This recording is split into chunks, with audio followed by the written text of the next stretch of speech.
The show must go on. What up, y'all? I'm Nick, and that's Betty,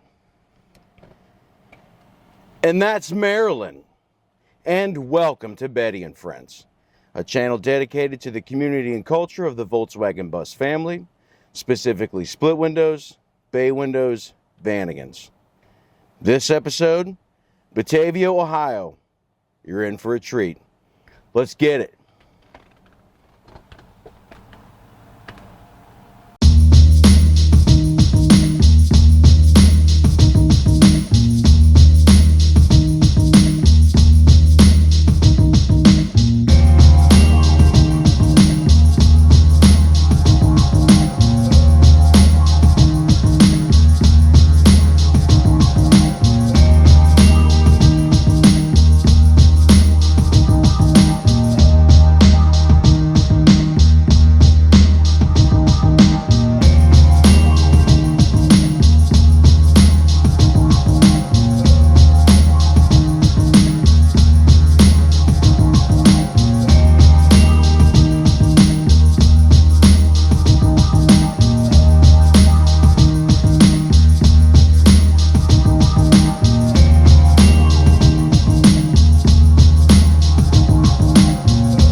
The man, the myth, and the legend, Chris. What's up, Nick? How you been? And Stormtrooper, right? Yeah. Dude, it's good to see you, man. Heck yeah, dude. I was gonna ask you too, what the 680 years when I was following you, what's the story behind the license plate? It's just it's a horse historical tag. It means nothing. I didn't sign up for it. That's what I got. Okay, yeah, no, I saw it. And so this is Stormtrooper. It is my God, the zombie mobile. You know what? We'll take the tour. Walk us through. Do you want to start? I guess let's start on the inside, and then Well, how about we start on the outside because we're already outside. Okay, all right. So, basically, it's a 1984 Vanagon. Okay. And I guess you would call it the L model because it was a 7-seat passenger van. Okay. And I've kind of just Frankensteined a lot of different things, like this little bar here. Yeah. That's off the back of a Geo Tracker. Really? Yeah. Okay. It's all rotted. I need to replace the pipe in it now, but okay. It got the LED lights. Mm-hmm. It's got mirrors from a Land Rover Defender on it. That was an eBay kit for a Vanagon. Okay. And with it being in 1984, it had the little cigarette pack-sized brake pads on the front. Okay. Like your air-cooled van. Okay. So now it has spindles and brakes in the front. Okay. From an 86 camper van, which means it had the single piston better pads. Thicker rotors, just upgrade that Volkswagen did in 86. Did these originally have calipers in the rear? Or were they drums as well? They were drum brakes, but were. I have now thus converted the rear of my van to disc brake, and I actually did that before all my other brake upgrades. No kidding. Because along with the disc brake and the back upgrade and the front brake upgrade, I also did a BMW E30 brake booster. Oh my God. Which gives me a lot more stopping power. I did a T3 Technic 25 millimeter sway bar with their heavy duty end links. And then I also did a spring conversion They're Moog brand, so that's MOOG 5658 springs, and those are for like an 86 to 91 S10 Blazer with a 4.3 liter V6. Okay. And those are they springs both back and front, or just? I just did the front springs from the truck and fit them to the van. Okay. They dropped in like Moog had designed them to fit the van again. No kidding. And what that did was it brought my ride height back up to its original position because my springs were both broken at the top. Okay. So I did that to raise my ride height, and from what I was reading on the Samba, it would help the van with body roll. So not only did I do a body roll upgrade with the springs and the sway bar together, and this thing, you could probably put a cup of water on the roof and it won't spill in a corner. That's awesome. I know that's over exaggerating, but this thing drives like a modern vehicle.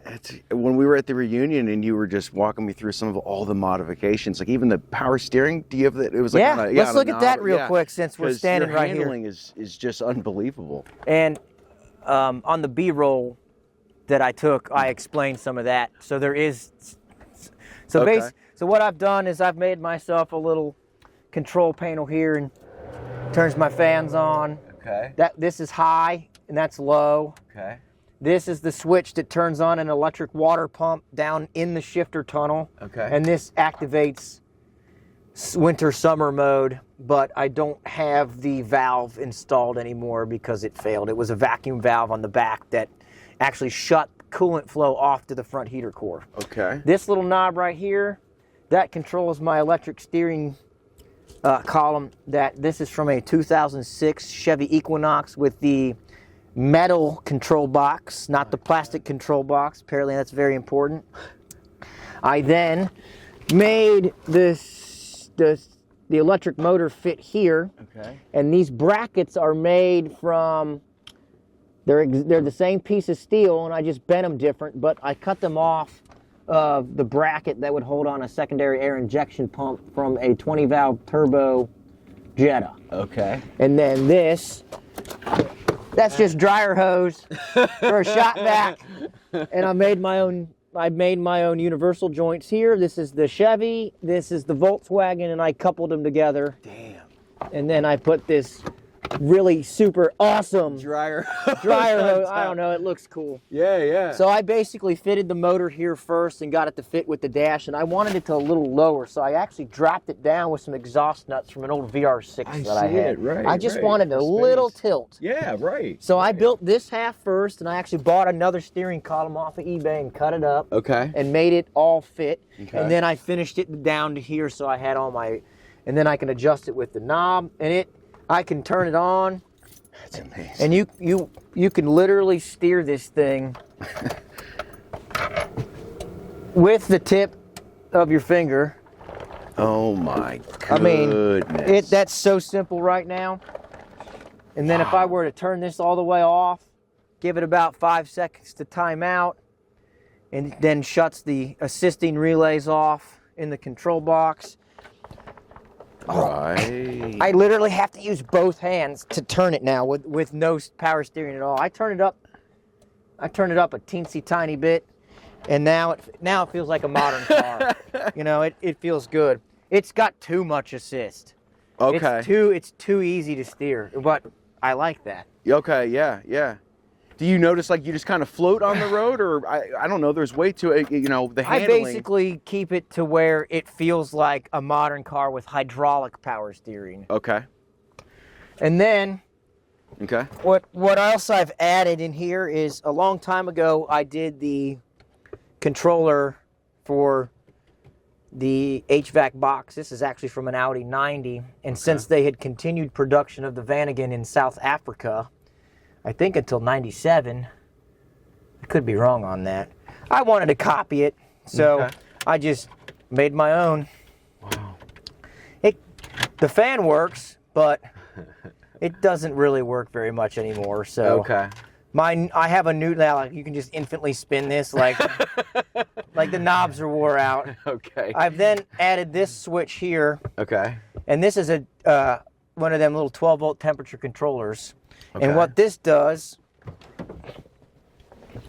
is this tells me how warm my heater core coolant is in this.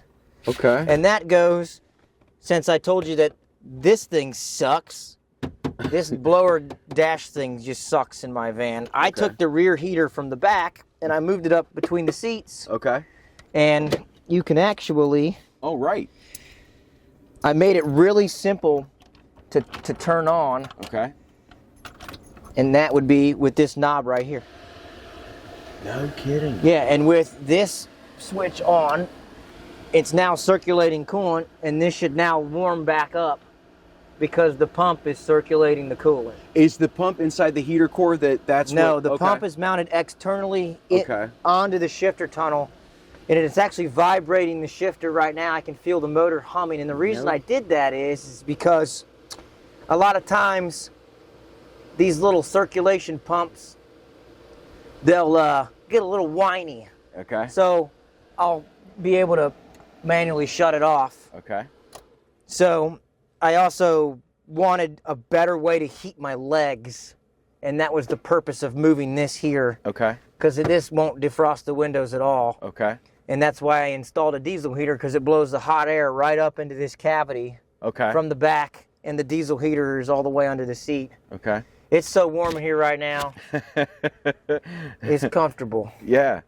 The with the heater core and the engine in the rear, radiator up front, is it on its own loop then, or is it just on it? Okay. Okay. I piggybacked this heater core that used to be underneath the back seat. I just piggybacked it off the front heater core right here. Okay. And then what I did to rectify, one heater core starving the other heater cores, is I actually put a valve under here, which you can probably barely see if I were to move this fan. There's a valve right here, and if I want to shut off the useless one in the dash, then I can. Okay. But I have it set up so that the in-dash one still gets a tiny bit of flow. Okay. That way it doesn't trap air. Okay. Because I have put a bleeding valve here. I have put a bleeding valve here, and it's from a 2017 Ford Fusion air-to-water intercooler to let the water, or let the air out of the intercooler on the Ford. Wow. Because I work in the salvage business, and I come up with ideas when I see other vehicles. Oh, it's the ultimate Mad Max. I mean, you're a yeah. mad So I can scientist. take my little screwdriver out of here, and I can go up here, and I can open this valve as if it were the intercooler on the Ford, and let the air out when I'm messing with the cooling system. Okay. And then this AC, that was AC, correct? Yes. Okay. So this did that come with it, or? So up until '85, Vannigan's had dealer installed AC. Okay. These are composite plastic or whatever, and it no longer works because it's an R12 system. Okay. There's really no reason to put money in one of these old units. I've actually just unhooked the switches to operate the blower fan, because the blower fans still work. Okay. But I keep it around because I've mounted these little switches up here. Super handy. These are for my dome lights that I've made out of trailer lights. Okay. Yeah. So there's one on each side, and this side does this side, and this side does that side, and the one in the middle turns them both on. At nighttime, it's a completely different story, because the little light here that came in our vans just really suck. Okay. You can't really see anything. Do you run like those off of the main fuse box of the vehicle, or do you have like a house fuse panel as well? These lights are tied into this switch that run off the original battery system and fuse box system. Okay. Okay. So the only thing that I've really changed is the little old fuses from the 80s are just like weird sizes. Like they have like an 8 amp and a 14 amp. They're dumb. Yeah. So I just decided that when I started blowing fuses, I just put these regular fuses in them. It's really neat. And all you do is just the wires to the terminal and then the fuse. I'd never seen that before. I straight soldered these wires straight to where the fuse used to go. Amazing. Now, my future plan is on this panel, I've added an extra set of fuses to run all this extra equipment up here, like this radio with Apple CarPlay, which literally is just magneted to my dash. Yes. And the reason I did that is because, I wanted to be able to just And it works. Yeah, you know, I just got to fit it right back into place when you're done. Yeah, yeah. But I wanted to be able to not modify the original dash and still be able to have modern features. Because, you know, why not? Yeah, why not? Yeah, yeah. Well, like the speedometer, the electric. That's this. Okay, okay. The oversized tires make the one in the dash read incorrectly. Right. And a lot of times my dust cap comes off. Okay. Which it's starting to do right now. Oh, look, it is off. Oh, look. That's what happens when they get warm. And I can't seem to solve that issue. I feel like I almost have to weld this stupid thing on. So I got this little one. It's a Temu speedometer. Temu. Yeah, but as you can see, it's got this little dome shape. It kind of looks like this thing. Yes. Yes. So I got that, and that's my speedometer now. I put it way up in the dash because it kind of made me feel like it had like a, I don't know, that Knight Rider. It does. Yeah, that green glow. Oh yeah. It's just digital. It just made me feel like Frankenstein's alive. I was just getting into that Knight Rider cockpit feel. And these seats. So what are these seats from? So the seats, this van, since it was a Vanagon L, 7-passenger, it didn't come with the fancy velour seats or whatever those were called in the 85 and up models. So these are from a 96 Caravan, and they're very comfortable. When I put the seat tracks in it from the Caravan, I left them on the bottom of the seat, and I just modified the van to fit the seat. Okay. Way comfortable. Got an armrest. I've spent many, many hours in this, and no body parts go numb. I've been very happy with that. Well, and you were talking about with Stormtrooper specifically, it's equal pleasure, equal work. Like you've loaded engines in this thing. Oh yeah, I haul all kinds of stuff. Hence the big brakes and the bigger tires and the better able to stop, and 3 Subaru engines later. And the roof rack, was this on there or did you add it? I added it. I found it in a yard sale, and I said, well, if I buy it, I can do a lot of stuff with it. I've had kayaks on the roof bars. It's meaty. I've had ladders. And I really just wanted a place to mount my 8 by 8 foot awning on the side so that I could set up an awning next to a picnic table and you know, brew myself a meal. Yeah, right. Man, where did you find the awning at? Is that an auto? It's from Napa Auto Parts. No kidding. Yeah, it was like $100. Man, and I see the insulation panels you've got. So you've got windows on there.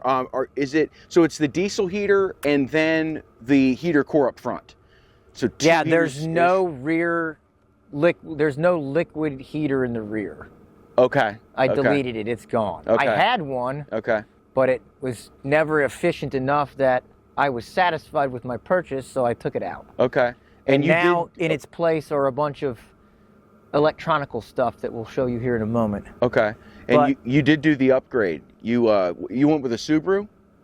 I did. I've actually had 3 Subaru engines in here. Okay. And since I knew nothing about Subaru, I bought the wrong one and had the 1.8 liter, which was 118 horsepower and a rev limit of 5,800 RPM.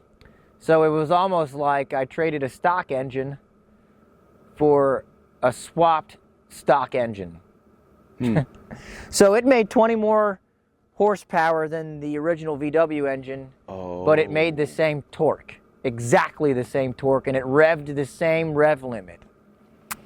So for that first 7 years that I rolled in this van, the rev limit stayed within the within the original tachometer, which is still in there. So now with this engine, it revs way higher and the tach goes past 6.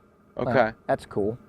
So after the 1.8 liter engine, I bought a 99 Subaru Legacy Outback Limited with a dual overhead cam 2.5 liter that should have made about 170 horsepower.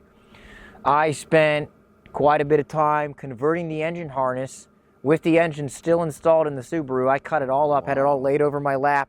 I shortened it, narrowed it, and powered it all, hooked it all up, and started it up in the Subaru with the engine still in the Subaru. So that way I knew I did my wiring. Right. And then I yanked it all out, converted it, and then that lasted about 2 months, and it spun a Rodberry, and it said, it pretty much went, F you, buddy.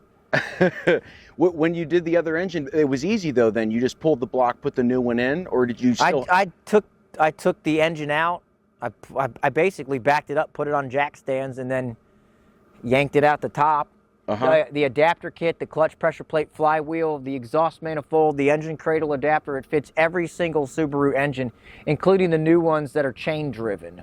Really? Yeah, that are non-timing belt engines. I've discovered that they also fit those engines too. Wow. And possibly in my future, I will be figuring out whether or not I can take something from maybe like a 17, 18, 19, or 20 and put in this, even though I'm working on another one that I'm doing a diesel conversion in. Man, you were the first to tell me about that. They were doing almost Frankenswaps where they would take the heads from one block. Yeah, you're supposed to take, so my 2.5 that blew up, you want that first generation block.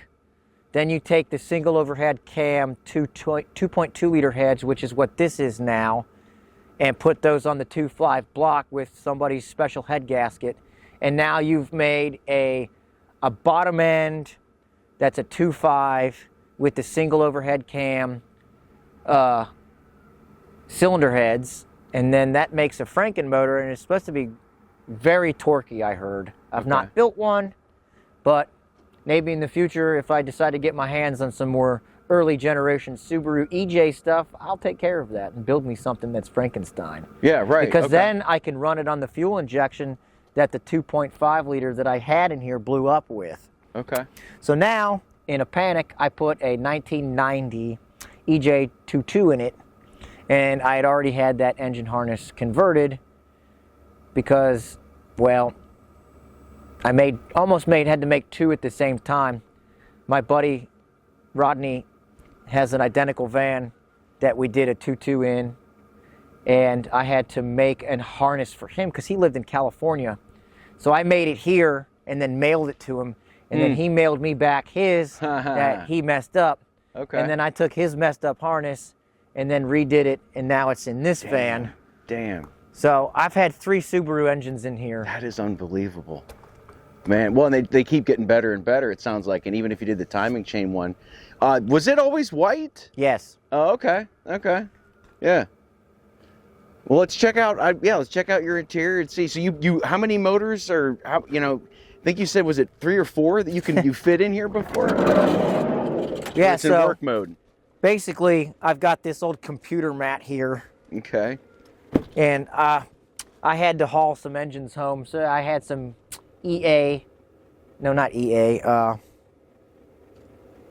whatever the new Volkswagen 2-liter turbos are that are like 888 something, EA 888 engines. I don't know, I had a whole bunch of them at work. Okay. And I just stuck them all in here and brought them home.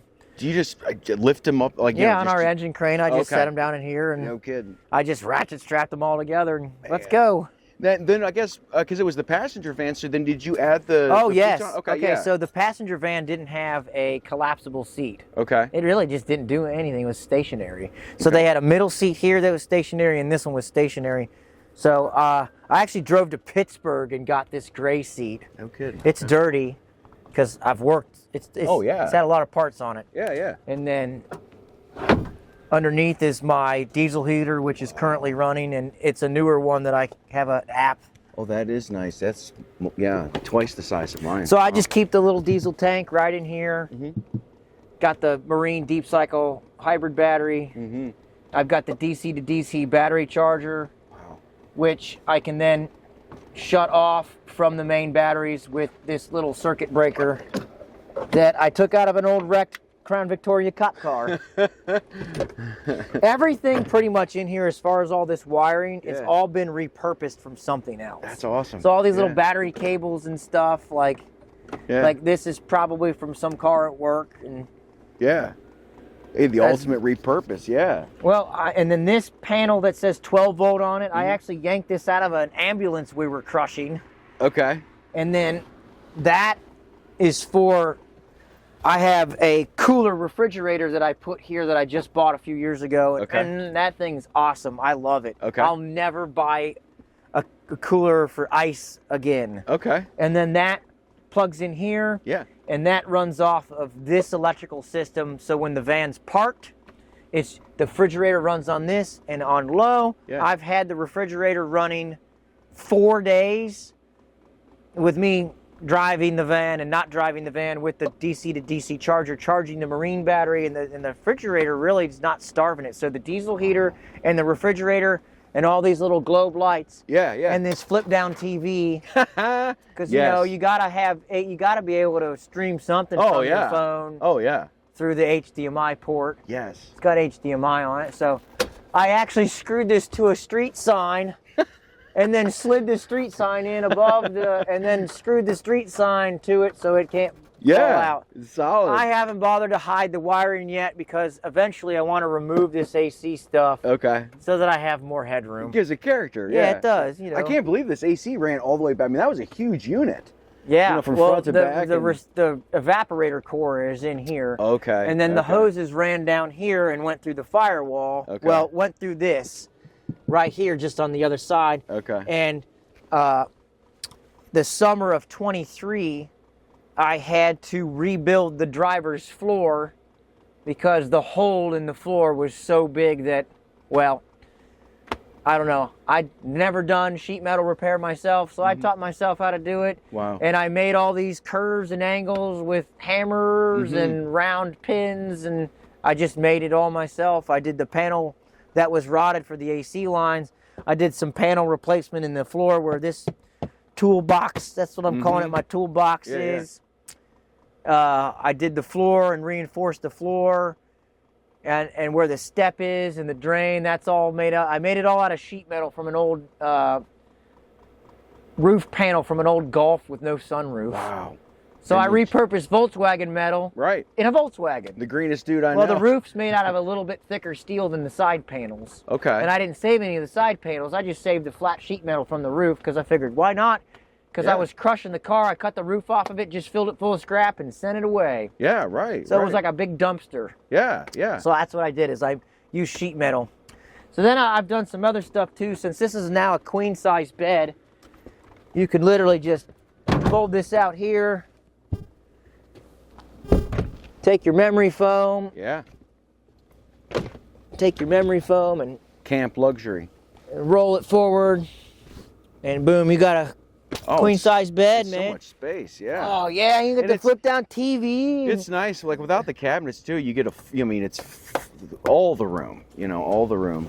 Of course, my homemade dome light don't work today. Oh well. And wait, the center console. Where did you find that from? I made it. Did you? Yep. Because I love the rolling. Yeah. Oh, the timbre door. Yeah. It's like a sailboat or something. That stupid thing was expensive. I bought it off eBay for $100. And yes, it's from a boat. Oh, okay. It is from a boat. It looks. Oh, wow. So I haven't moved it in a while, but you get the idea. Yeah. The cup holder is from a Ford F-150, and I just cut the cup holder part out and then built the console out of this. That is so cool. So that I could hide the heater in there. Okay. And have a cup holder and not have my shifter in the way. And yeah, it blocks off the ability to walk to get out of the seat and come into the back of the van. Yeah. But you know what? We want storage and we want a cup holder. Yeah. Because apparently Volkswagen was like, no, we go on Autobahn, we don't need a cup holder. Yeah, it's. I mean, you can, with all the space, you can just continuously modify however you want, add anything wherever. But like you said, it's simple because you use it for work. Like you throw the fridge in when you want to. You already got the bed, but you can be out of the way, so you have all this space. And then your electrical. I mean, it's the most OG I've ever seen. So, you can do anything you want, but you have everything you need, kind of. Yeah. This can do everything. It's got 2 batteries. It's got a battery under each seat that are the main start batteries that run all the lights and fans and whatever, all the van stuff. Everything else, like I said, that's for the creature comforts are underneath this seat. And then when I went to Pittsburgh to get this gray seat, I actually had another tin top van that was an 88 that I stole the middle seat out of, and it can still be installed and correctly with all the seat belts and all that. So if I really want to haul a bunch of passengers, I can put the seat back in and have about 5 or 6 friends come with me to Kings Island or something. Dude, man, Come on, let's go. Yeah, I mean, this thing is it is. I mean, and I put the Reflectix up on the windows last year so that I could see how well it holds the heat in, Yeah. and it does an amazing job. So I decided to just leave it. Yeah, I've got to add that too. Well, and especially with your windows, because you've got the full sliders that slide out too on the sides. Oh, these? Yeah, because see, I've just got the jealousy windows, but boom. Okay, so I've tried to keep as much original stuff as possible. So all the heat shields are here, and the Subaru air box is here, and the Volkswagen junction box is here, and there's no hydraulic power steering in this van. This was a manual steering van, so I just got one belt, one big alternator, and all that just goes all hooked up. I mean, and then that's where that power steering motor you have up front, that's where that came in, because you're not running anything off correct. the engine. Okay. That's all sustained on its own. Right. Doesn't matter what Subaru engine I have in here. There's a lot of space in there too. Was this a fairly easy to install? Oh yeah, right out the top. Wow, man. Or out the bottom. The first two times I did it out the bottom and lifted the van up. Okay. This time when I had to do head gaskets on this one too, I did it right here in the van. I mean, I took the intake off, left all the wiring attached to it, just folded it over seat, went over and got my impact and went, and I just unbolted all the head bolts as quick as I possibly could, slapped new head gaskets in there, cleaned this piston rings up with some seafoam deep creep and blew it all out, got rid of the carbon buildup. I wet sanded the cylinder heads myself with a block of wood, and I just went like this and reconditioned the surface on the cylinder head and just slapped them on. Wow. I figured, you know, a board's going to be close, but what you really wanted to do is you wanted to sand them on a piece of glass. Yeah. Too hard to do, I found out. And man, you did your own wiring harness. That is unbelievable. This is the worst wiring harness I've done. And the reason I say that is because I wanted it done too quickly. I did the 1.8 liter first time, very nice. I did this 2.51, really nice. This one, I just did it. Right. Yeah. Then is this or this is the original coolant jug. Okay. And then this is the overflow jug. Okay. Okay. And then is that the fuel filter? Or yes, that's actually the original Subaru fuel filter from the Subaru. Wow. Okay. And I deleted the one after the fuel pump on the tank because it was very poor. Okay. So what I have now is I should have bought the newer VW C3 tank, which has the larger output. Okay. Because the 86 vans and up had a better fuel tank. Just had more flow. Okay. So I need to do that next. So now it has a Ford Bosch pump, but there's no filter in it at all. It has a filter from a lawnmower that goes from the tank to the pump, and the fuel pump sucks through the lawnmower filter. Wow. And the reason I did that is because I kept getting debris in my tank. Okay. From, I don't know, just poor manufacturing, I guess. And it kept filling the fuel filter up with stuff. So that's what I did to rectify that problem. Man, oh man. Yeah, and it just sits just snugly in there, my goodness. And then the exhaust, you said you had to kind of make that work, right? Oh, or was that the exhaust that was on the Subi? No. So in order to fit a Subaru engine in one of these, you got to buy a manifold that flips the exhaust around backwards. So I bought the exhaust manifold through subitech.com. Okay. And then it's an 86 and up Vanagon J-pipe to a custom flange. That goes into a little tiny resonator from a 2015 Jeep Compass, because I work at a salvage yard, and it looked like a catalytic converter, so I stuck it up there. Okay. And then it's got a 6-inch MagnaFlow resonator with the tailpipe from a Land Rover Discovery 2. And I wanted it because it had a curve on it that slightly bent it down, but then it's perfect. I mean, you can cut one of these off every single Land Rover, and it would be this perfect angle. I love the sound of it. Now you won't walk by and bump your leg into it and get burnt leg. Right. And then there's your diesel heater exhaust just like off to the side next and then to it. the diesel heater exhaust comes out right here, and I actually winded that up into its muffler up, and then the diesel heater is actually mounted on the angled firewall. Okay. So the exhaust pipe comes out of it and goes, and it weaves up from the transmission, then up through and comes right out the middle. I didn't want it off the sides or anything. Okay.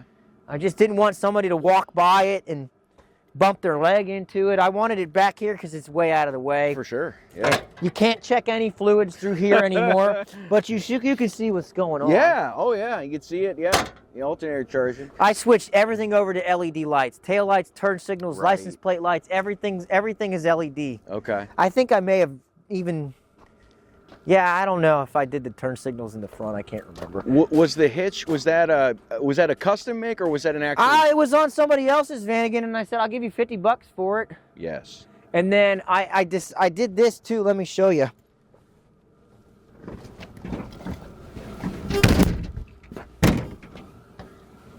There's no exterior hand. There's no handle. Right. Yeah, I can't. So get I mine. took this handle out of the doors on a Ford Econoline that opened like this, and I just cut this handle off. Yeah. And I made the cable loop around and connect to the handle in here, and then that's so made a handy. fancy end that so you can lock it like that, and Yeah. then it unlocks. Oh, that would be so. And handy. these are heavy duty gas struts, That's nice. and I could probably put. That's really I might be able nice. to put a spare tire on that, but I haven't found clips that will work in my plastic that don't disintegrate in the cold winter time, because that's why they're all missing. They've broken. Right. Yeah. Did you have the struts, or were they always on the van? Well, ends? The assist lift struts. yeah. Well, of course they're there. They're just weren't Strong, very okay. strong. Okay. And then I got the Powered by Subaru sticker. I saw it, man. I love this Euro thing. I've had Yeah. it for years, and it was on some old This Chevy one's really Lumina. neat, too. I've never seen that. The one. van totem. That is really cool. Oh, that came with the van life sticker, Did and, it really? and I put the subitech.com sticker. That was I love that one. been on there for many years. We'll check out. Let's see the. Yeah, man, it was fun. I always love following the cars on. Everyone's stickers are different. The cat, subtle, yes. All right, man. We're gonna chase the sunlight, Chris. This is awesome. Now we'll get a little more of the backstory. So we'll cruise and we'll do the thing. Cool.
All right, Chris.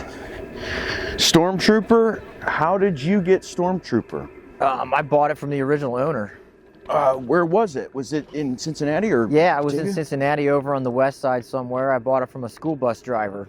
Okay. And the story is with that is I was working for a company that did bathtub and kitchen countertop refinishing.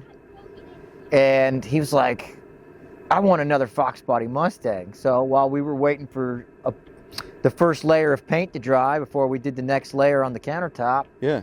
he started looking around on Craigslist for Fox Body Mustangs, and I saw the silhouette of this van, Yeah.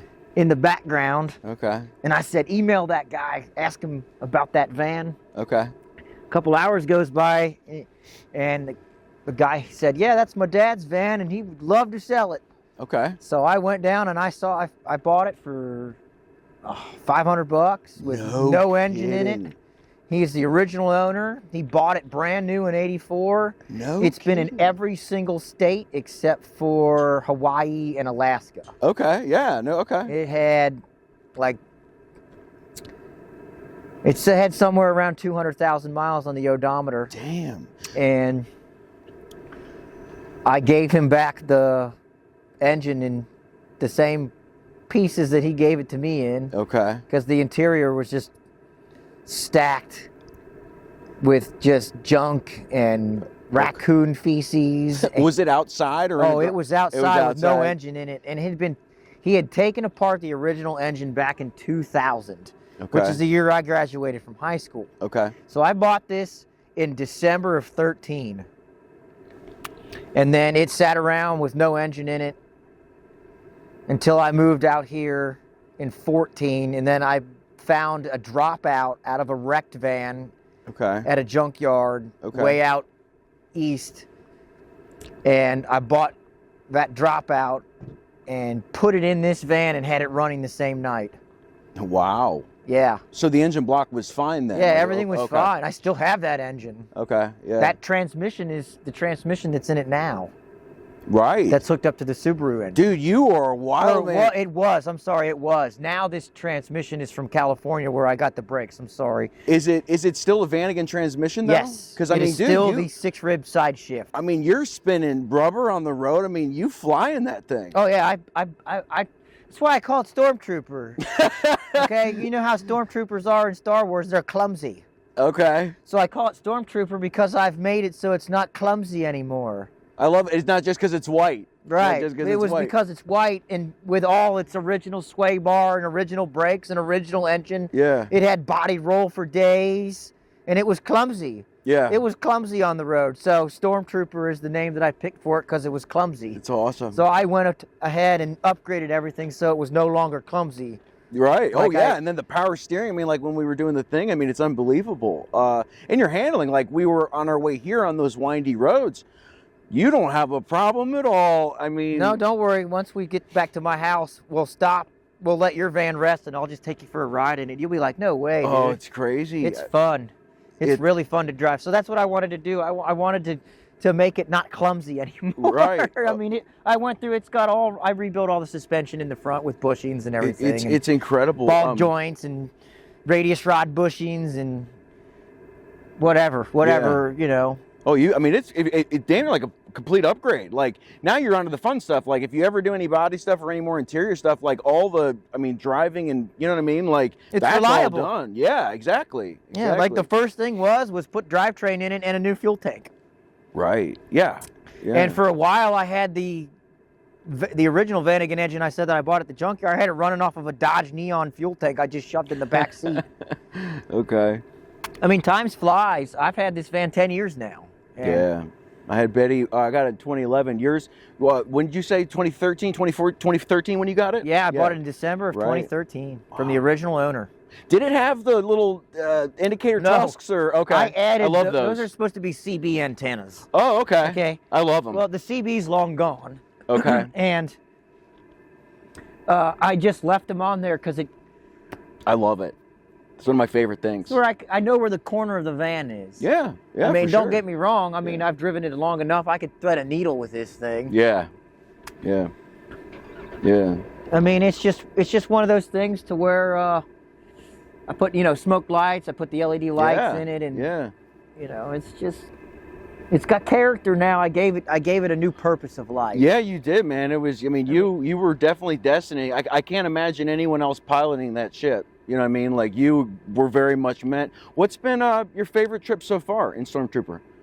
My favorite trip so far was my birthday, 2023. We went to basically, let's see here. I have it drawn up on my phone. Shawnee State Forest near Portsmouth, Ohio. Is that Mothman area? No. I don't know. Oh, okay. But my Thinking of friend Point Rodney, Pleasant. Okay. my friend Rodney's like, look, this is basically a horse park, and it's a bunch of winding roads. And he's like, we won't have to get a camping permit or anything. We can just go up there and explore the wilderness. And we did. We went up and got our van again side by side, and built a fire, cooked steak, and Yeah. it was a great birthday weekend. It was probably the funnest trip I've had in that. That's awesome. Because it was our first trip since he moved back from California, where he did his Subaru swap in California. Is that the wire harness guy? That's the wiring okay. harness guy. Yeah, he's like my best friend. Okay. And his YouTube channel is Broken Compass. Nice. Okay. Broken So he's Compass. got a lot of videos of doing stuff. He hasn't posted in a few years. I don't know why, but Okay. I guess he just kind of got out of video having to edit everything. Yeah. But it's been nice to have our Vanagons together, and That's a great name for a channel too. Broken Compass. yeah, That's a because great he kind of name. doesn't know where he's going. Yeah. You just got to Yeah. get back at it again and make. I mean, and now he's back in the area then. Yeah, he's lived back here for a few years now. He lives in Wilmington. What's your dream trip? Would you do it with him, or like what's a dream adventure? Well, he's already kind of done my dream trip, and that was back in 17, before either one of our vans had Subaru power. Mine had the original water boxer engine, or Wasserboxer, or however you pronounce it, and his van had been converted over to a 1.88 valve from a Jetta. Okay. And we had then converted the transmission from an automatic to a manual. Okay. And then we decided to go from Cincinnati to Chicago to eat pizza in Chicago. Okay. And it was so cold. This had no diesel heater, no center console heater. No heat. The blower motor died. It was -4 degrees on this trip. I was wearing a blanket while driving. Oh God. Oh, it was terrible. The pizza was good. Was it worth it? The pizza was worth it. So he continued on Route 66 Yeah. and drove his van again the rest of the way back to California. No kidding. Yeah, Oh, wow. with the Jetta engine that was in it. And then Wow. it took a crap, and he had the cylinder head rebuilt, and then he changed his mind. He's like, let's just do a Subaru so I can register it in California. Right. They wouldn't let you register it with a Jetta engine. Right. So that's what came a part of converting his van, was so that it was legal in California. Right. And he bought a new engine lid and put the bed. He basically copied a lot of things. Did a diesel heater, did a big bed. Yeah. He wants to take his van and do a high top conversion like what you're saying. Right. They sell good. My buddy Oh Ryan. yeah. Yeah. They're high. Like Yeah, they're- really high. Yeah. I can't remember the name of the company that makes them, but it's one of the top tier. Yeah. Top tier. They're cool. They're real. I love that they stick with the angles and everything. Real, you know. Oh like yeah, These are round. it goes with the overall shape. Yeah. Like matching this. Yeah. And it would just go straight up into the top. And it's high. Yeah, it's very Ryan's very had it, high. and I couldn't believe how much like space was in there. It was really incredible. You know, The high top conversion is very nice. It is addition to a Vanagon. Yeah, which I mean, I don't know.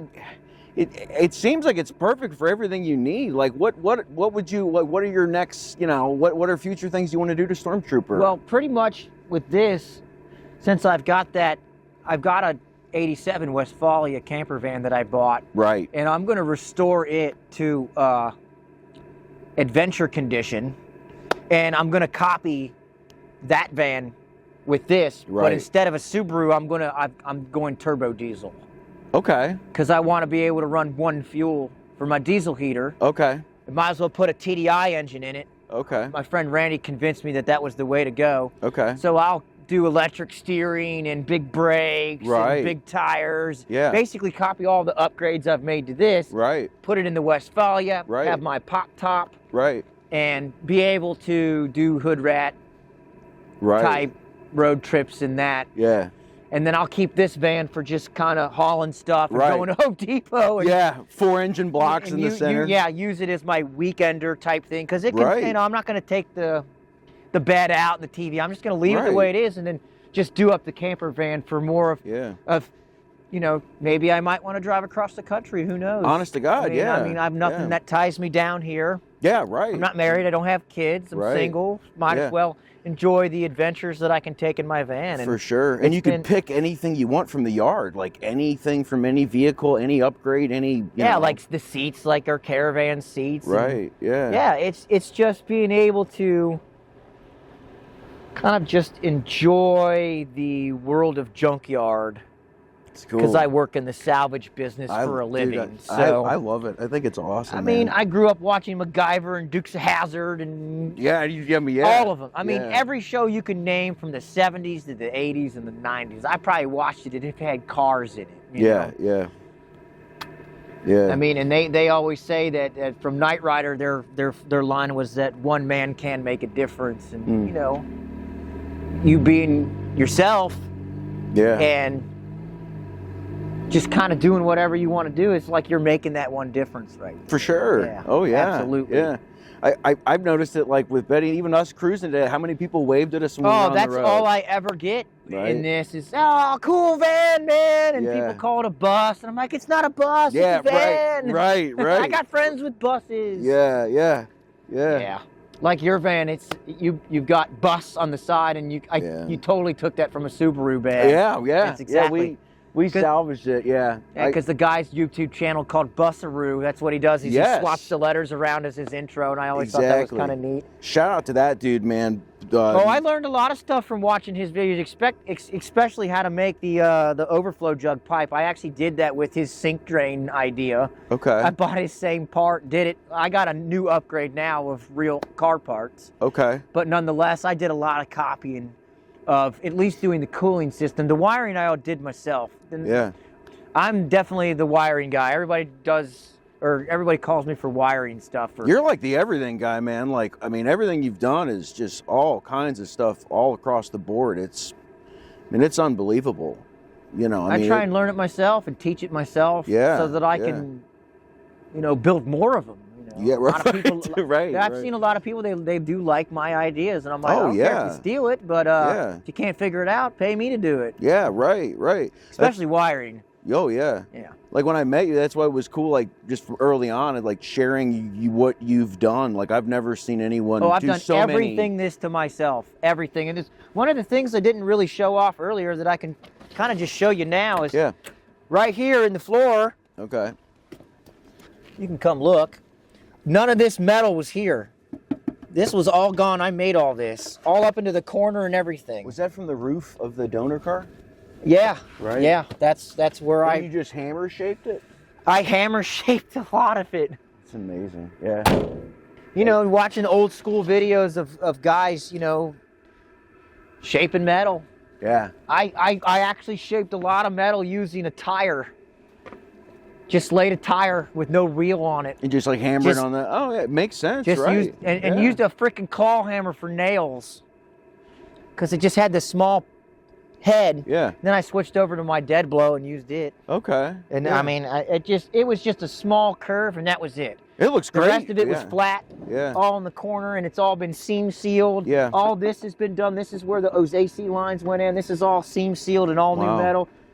Yeah, I did a lot. A lot of this was all rotted out right here. It drafted really bad. Like from driving, water would come up. Right. And like I was telling you, on my trip to Chicago, boy, that was cold. You're just blowing in there. It was one of the windiest days because we left at 4 in the morning. Oh God. And up and back for pizza? Like you went up and came back? Yeah, it's a 5-hour drive. We left at 4 in the morning and we got there an hour before they opened. We were like, oh crap. We ate pizza and we were like, we went and checked out the beginning of Route 66 right there in Chicago. And then we were like, I'll see you later, man. Have fun going to California. And he left. Yeah, it took him like, wow. And on his trip, his alternator died. Oh God, and I'm not near him anymore. Right. So he had to figure out how to find a freaking Volkswagen 1.8 liter 8-valve alternator. With the conversion in there, was it difficult to replace, or was it right there in the back? It was right there on the top. Oh, man. okay, okay. It was wild. Okay. It was wild. But they made it all the way out there before it burned up, like the block. I mean, and it was like on his way home. It's just where he was going through the desert where it's dusty. Right. The dust got in the alternator and wore it out. Wore out the brushes to charge. Right, okay. Yeah. So I was like, dude, just put a voltage regulator on the back of it. And he's like, oh, I already found a whole alternator. Something of like he got in he went to AutoZone. They charged his battery for him. He put the battery back in the van, drove the van to the next AutoZone so that he could get the alternator. Oh, right. Yeah, right. So he was driving on just battery. Yeah. It was wild. Yeah, I had an electrical issue. I was going to Toledo. My godfather knew about it, but I was running on a battery for a while. The lights get dimmer. What you know, from since 2013 to now, what have you learned from owning Stormtrooper? Like, what are some of the life lessons from the whole experience itself? That this vehicle was ahead of its time. So they made them from basically 1980 model year, which would have been 79. So they made these from 80 to 92. I think 92. Yeah. How many years were they air cooled? The first 2, 3, 4? How many early Vanagons? For like 30 years they did air cooled. Everything was air cooled before 76. Well, like with the Vanagons, weren't there like a couple years? Okay. So I'm sorry, I misunderstood your question. Yes, Vanagons were air cooled from 79, 80, 81, and then in 82. Then they switched. Hold on. Okay. 82. That's when they added this grill down here. Okay. With a radiator, because in 82 they released the non-turbo diesel. Okay. And then so you could get a diesel or you get air cooled. Okay. And then they didn't do the water boxer until 83 and a half. So 83 and up basically is when water cooled. Okay. And they only did diesel for a few more years. And then I think all the Vanagons were only water boxer gasoline. Okay. I could be wrong. Okay.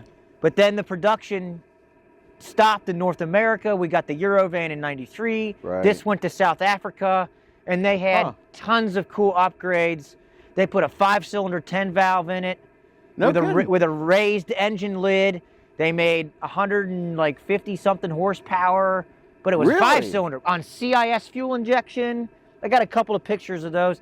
And then I think they made 5-speed transmissions. They had a crawler gear in 2-wheel drive down there because they use these vans for taxis. Right. Yeah. They had the dash. They had the better dash piece like I showed you with more modern knob controls. Okay. And they had a lot of other features that I'm certainly not aware of. Different brake spindles and different brake calipers and stuff. Removable rotors with hubs left alone like on the air-cooled bus. Yeah. This has solid rotor hubs that are all built in. Yeah. And that's definitely one of the things that I've learned is that this van really was ahead of its time because nowadays there are a bunch of companies that make products for it, like the companies that made all our Subaru conversions between your van and my van. Mm-hmm. They made all these upgrades, suspension upgrades and custom brake parts and custom interior stuff. I mean, we have 5 YouTube videos for stuff for me talking about that stuff. I got pages of saved links on my computer for all kinds of upgrades. I did the ABS plastic door panels. Okay. I did that just in the door. I did the sliding door and the 2 front doors. Okay. They're very expensive to buy all that. Okay. Pre-cut, ready to bolt in, done. Right. And these are just so cool. They're just so cool. They're way ahead of their time for when they were in the 80s. It was a huge jump from bay windows to Vanagons. I mean, I was a kid in the 80s. I was born in 81. So when I was growing up and I was a little kid, I thought these vans were awesome.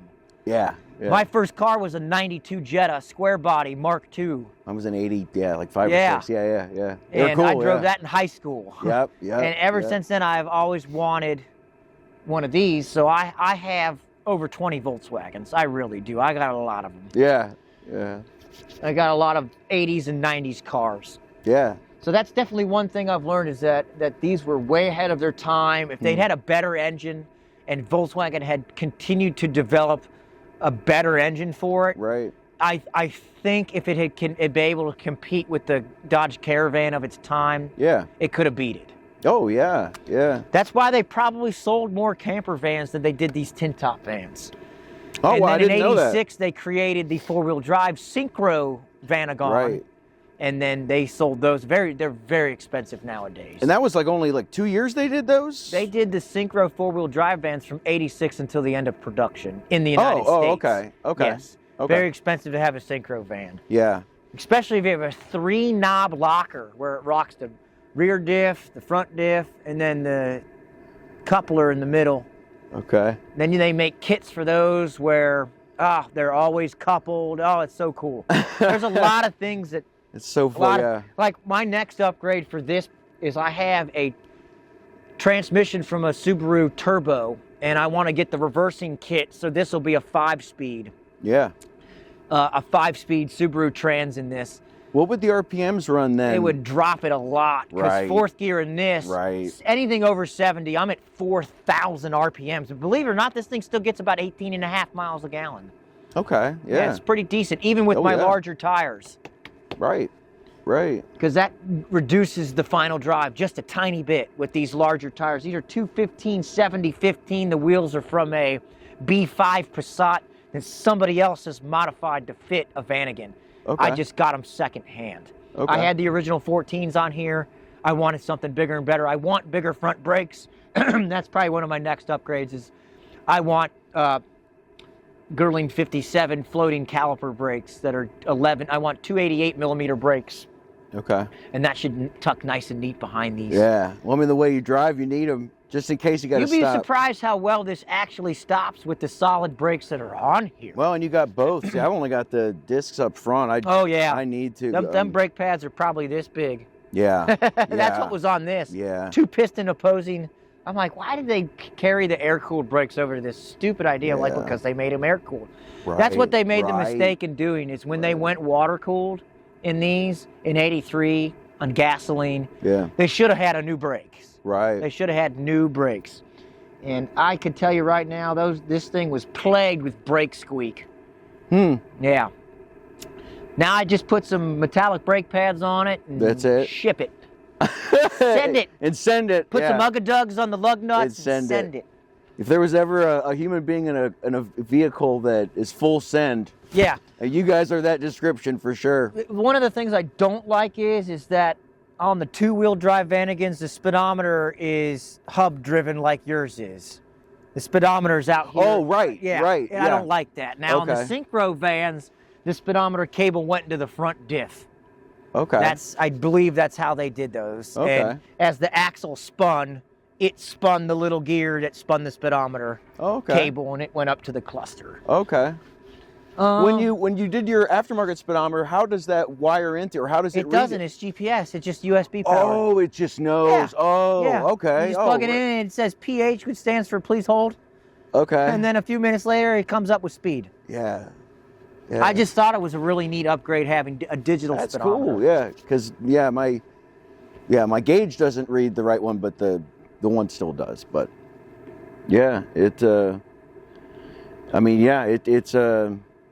I'm telling you, dude, you are an incredible human being, man, and you've worked a lot, learned a lot to create. I mean, Well, I want to learn it myself, so Yeah, you do. so that if somebody wants to build one, I can help them build it. Yeah. It's just too cool. Like When why you were not? talking about the wiring harness, like laying out over your lap, like Oh yeah, I was definitely sitting in the unreal. driver's seat of this Subaru with the steering column removed, the dash removed, and I had the whole harness slit open with a razor blade, and I'm going through my wiring diagram, yeah, and I'm going, yep, snip, and then I would sit there on a little piece of tape and I'd label it. Wow. And then I'm like, I have to shorten it and extend it and then build it all. I built it all right there, and then went out to the engine bay and put the main power on, the ignition power, the ground, and then hit the starter, and the thing fired right up. Still using the fuel tank I had it hooked to, and everything's still wired in. And all I did was just make my harness. But that was on the 2.5 that failed. Okay. So now what I thought about doing is I was talking about taking the intake manifold from that 2.5, bolting it on the 2.2, Yeah. and converting it over and swapping some of the sensors to make them compatible, but I think it can be done. Okay. I think I can convert this 2.2 over to OBD2, then get one of those scan gauges like your van has. Okay. Yeah, because it would be nice to be able to have onboard diagnostics. Yeah. Modern onboard diagnostics. Right. Wait, so you can't do that with this one? No, it's OBD1. Oh, okay. Yeah, can't do it See, at I don't all. know. Only Okay. can get flash codes out of it. Oh, Don't even okay. bother. Don't care. There's no light. I didn't provide it all. If it don't start, I got to start from scratch. Oh, okay. I just have to figure it out. Wow. If the fuel pressure ain't working and it don't work, then it's something else. Something else, right? Luckily, I haven't had a problem with it ever. Ever. Yeah. Sometimes in the rain it does dumb stuff, but Yeah. hey, whatever. Part of its personality. Yeah. Betty's always Putting a 30-year-old engine swap in a 40-year-old van. right. Yeah. That's what I mean. That's what I was telling my dad before he passed away. He couldn't believe that I stuffed a Subaru engine into the Volvo. I just can't figure out how you did that, son. And I said, Dad, it's real simple. I took our enemies from World War II and I mashed them together. Got a Japanese engine in a German tank. That's what we did there. That's what we did. Ultimate victory. Yes, ultimate victory. Ultimate victory. Ha! Yes. Yeah. Man, it's yeah. You know it. Man. I mean, there's not a thing that I haven't put this van through. Towing vehicles, Oh, I hauling believe it. engines, camping, cooking. Yeah. I even have a video of me ramping this thing out of a dry riverbed and getting massive air and coming and slamming down on the ground. No kidding. Yeah, back that when was- I first got it done. Wow. I had not upgraded any suspension. I didn't. You fix didn't get full send. Oh, dude, full send. Got it done. Send. Full junkyard. Full Yeah, junkyard right. engine send. Yeah. Had Swiss cheese exhaust and header pipes I bought off Facebook and Yeah. a muffler or a resonator pipe that I used from an old resonator on some GM car. I mean, it's early days of not spending any money but still Right. wanting to have fun. Yeah. Absolutely. Yeah. I've learned a lot from doing this, and man, like meeting you and this, and you know, I love carrying that with me. Like I learn from everybody I meet, and dude, you are the rarest of breeds, man. And I thank you for taking this time today and doing, you know, sharing your creativity and your, you know, dare I say, genius, man, with everybody. So, Chris, man, hell yeah, dude. Well, good deal, man. Hell yeah. Hell yeah.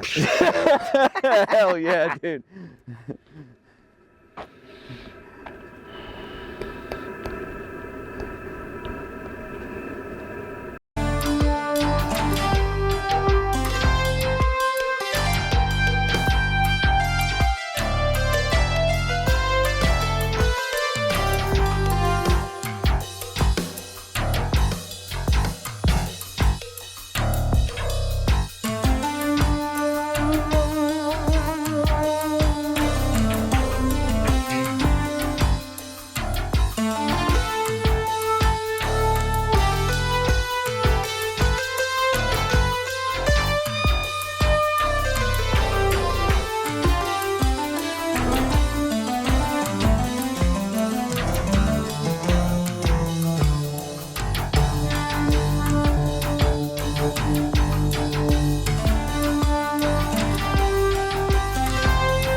We need to get in the lane that I'm in now, so you need to slow down and get behind me. Come on, Betty. Get on back behind me, Betty. Come on, bring it in the rear, Betty.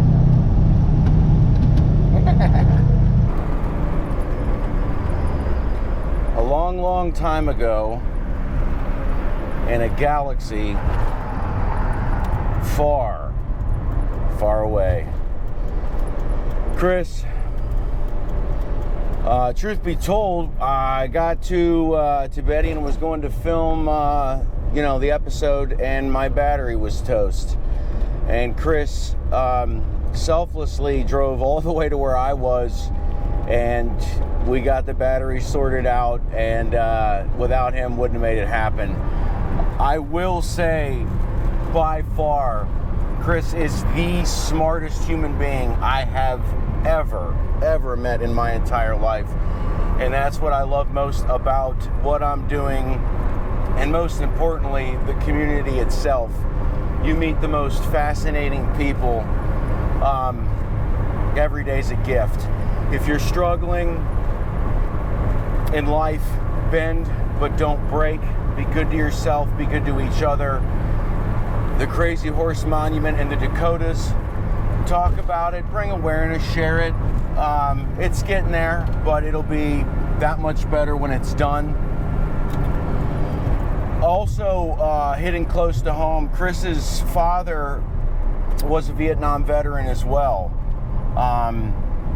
And he had mentioned a couple times how veterans were important to him. So, especially in this episode, man, honor your veterans. Reach out to your veterans. Project 22, just, look out for our veterans. Adopt, don't shop. If you have dogs, walk them. And when you go out, tip more. 5, 10, 20. Truckers, we still see you. We'll keep it simple. Till the next one.